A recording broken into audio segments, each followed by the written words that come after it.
हरे कृष्णा, राधे राधे भक्तों, कैसे हो आप सभी। आशा करती हूँ आप सब मंगलमय खुश होंगे। फ्रेंड्स, आप सभी का स्वागत है मेरे चैनल छोटे लड्डू गोपाल में। आज मैं आपके साथ शेयर करने जा रही हूँ सत्य कथा लड्डू गोपाल के कदम। कमल किशोर सोने और हीरे के जवाहरात बनाने और बेचने का काम करता था। उसकी दुकान से बने हुए गहने दूर दूर तक मशहूर थे। लोग दूसरे शहर से भी कमल किशोर की दुकान से गहने लेने और बनवाने आते थे। चाहे हाथों के कंगन हो, चाहे गले का हार हो, चाहे कानों के कुंडल हो, चाहे नाक की नथनी हो, उसमें हीरे और सोने की बहुत सुंदर मीनाकारी होती कि सब देखने वाले देखते ही रह जाते। इतना बड़ा कारोबार होने के बावजूद भी कमल किशोर बहुत ही शांत और सरल स्वभाव वाला व्यक्ति था। इसको इस माया का इतना रंग नहीं चढ़ा हुआ था। एक दिन उसका कोई मित्र उसकी दुकान पर आया, जो कि अपनी पत्नी सहित वृंदावन धाम से होकर वापस आ रहा था। तो उस मित्र ने सोचा कि चलो थोड़ा सा प्रसाद अपने मित्र कमल किशोर को भी दे चलता हूँ। उसकी दुकान पर जब वह पहुंचा, तब कमल किशोर का एक कारीगर एक सोने और हीरे जड़ित बहुत सुंदर हार बनाकर कमल किशोर को देने के लिए आया था। कमल किशोर उस हार को देख ही रहा था कि उसका मित्र उसकी दुकान पर पहुंचा। कमल किशोर का मित्र अपने साथ वृंदावन से एक बहुत सुंदर लड्डू गोपाल, जिसका स्वरूप अत्यंत मनमोहक था, साथ लेकर आया था। जब उसका मित्र दुकान पर बैठा तो उसकी गोद में लड्डू गोपाल जी विराजमान थे। कमल किशोर लड्डू गोपाल जी मनमोहक रूप सौंदर्य को देखकर अत्यंत आनंदित हुआ। उसने अपने हाथ में पकड़ा हुआ हार उस लड्डू गोपाल के गले में पहना दिया और अपने मित्र को कहने लगा कि देखो तो सही, इस हार की शोभा लड्डू गोपाल के गले में पड़ने से कितनी बढ़ गई। उसका मित्र और कमल किशोर आपस में बातें करने लगे। बातों बातों में ही उसका मित्र लड्डू गोपाल को हार सहित लेकर चला गया। दोनों को ही पता न चला कि हार लड्डू गोपाल के गले में ही पड़ा रह गया। कमल किशोर का मित्र अपनी पत्नी सहित एक टैक्सी में सवार होकर अपने घर को रवाना हो गया।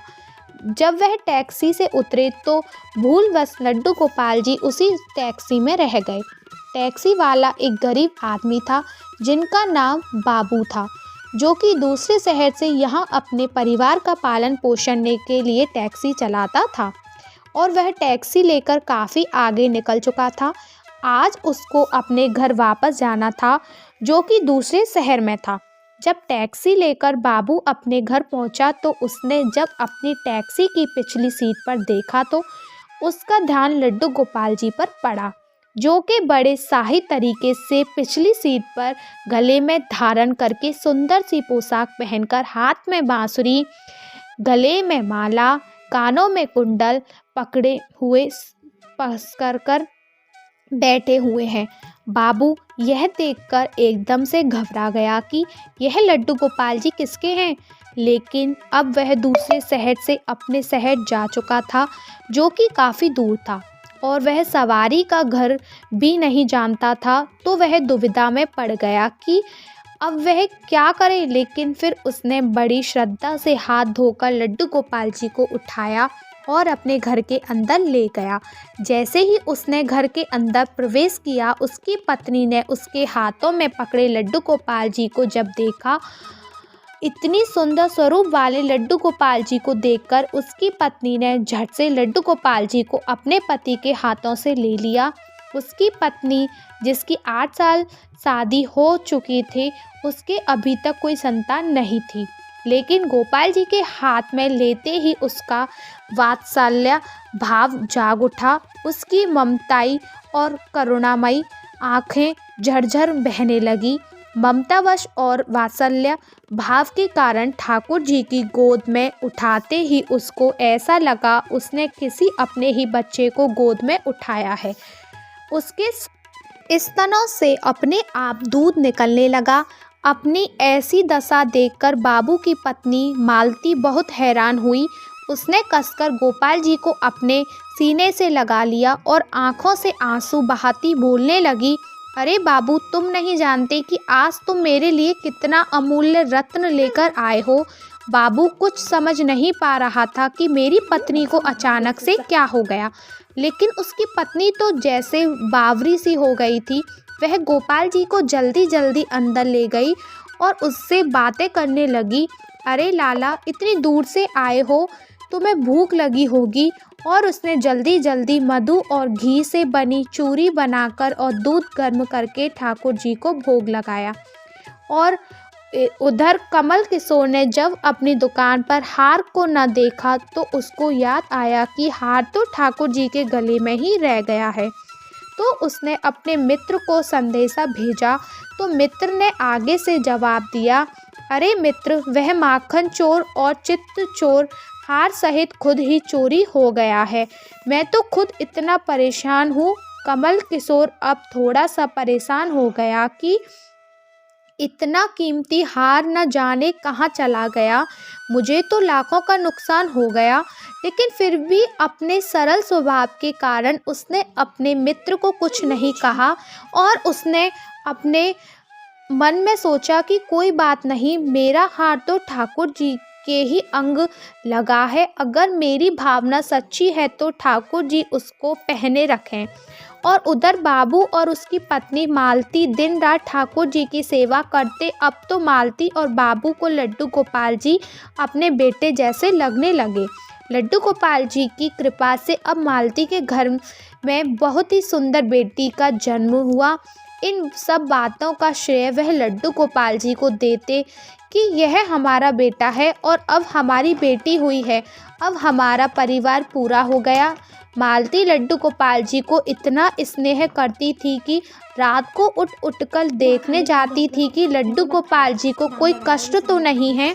ऐसे ही एक दिन कमल किशोर व्यापार से सिलसिले में दूसरे शहर आना पड़ा जहाँ पर बाबू रहता था। लेकिन दुर्भाग्यवश जब वो उस शहर में पहुँचा तो अचानक से इतनी बारिश शुरू हो गई कि कमल किशोर को जहाँ पहुँचना था वहाँ पहुँच ना सका।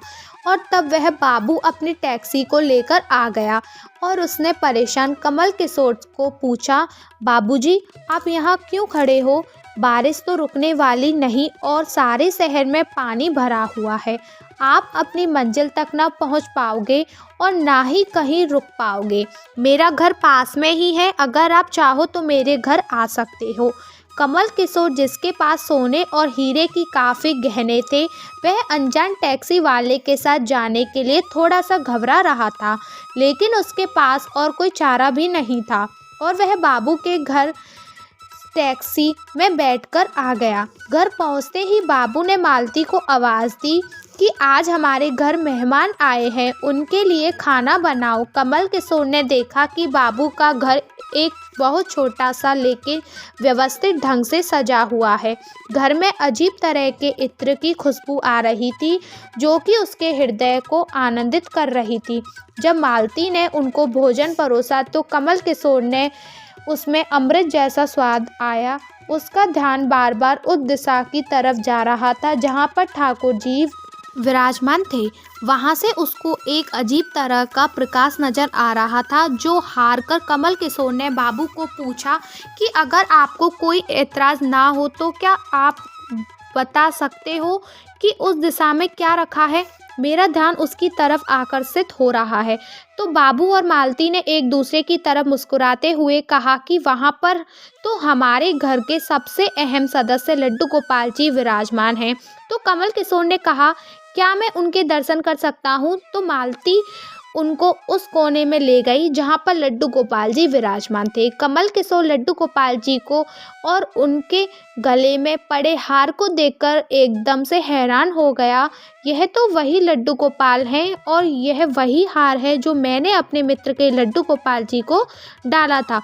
कमल किशोर ने बड़ी विनम्रता से पूछा कि यह लड्डू गोपाल जी तुम कहाँ से लाए?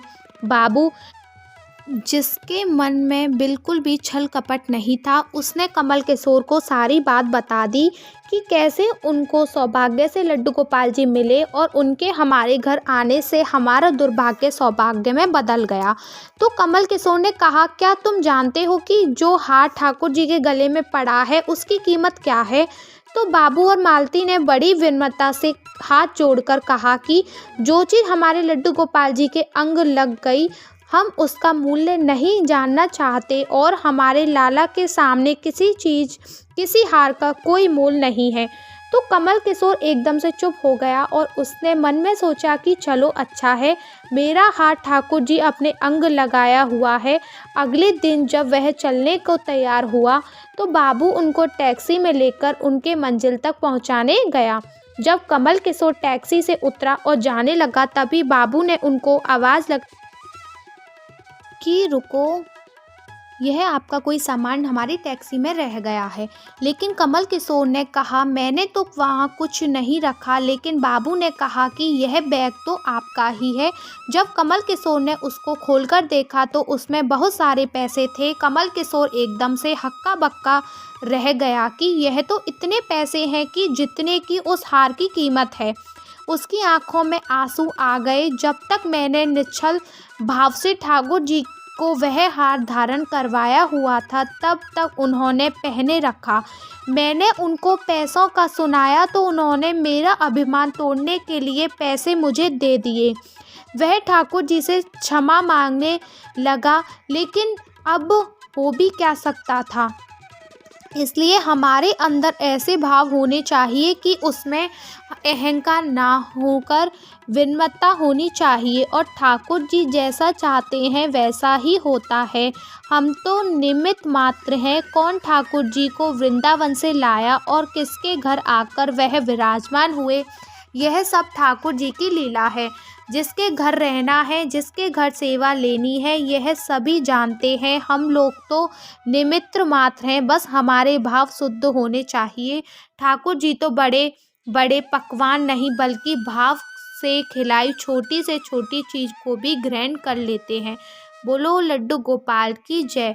आई होप गाइज आपको है मेरी वीडियो अच्छी लगी हो तो प्लीज़ वीडियो को लाइक करें और जिन्होंने अभी तक छोटे लड्डू गोपाल चैनल सब्सक्राइब नहीं किया है वो प्लीज़ चैनल सब्सक्राइब कर लें। राधे राधे, श्री हरिदास।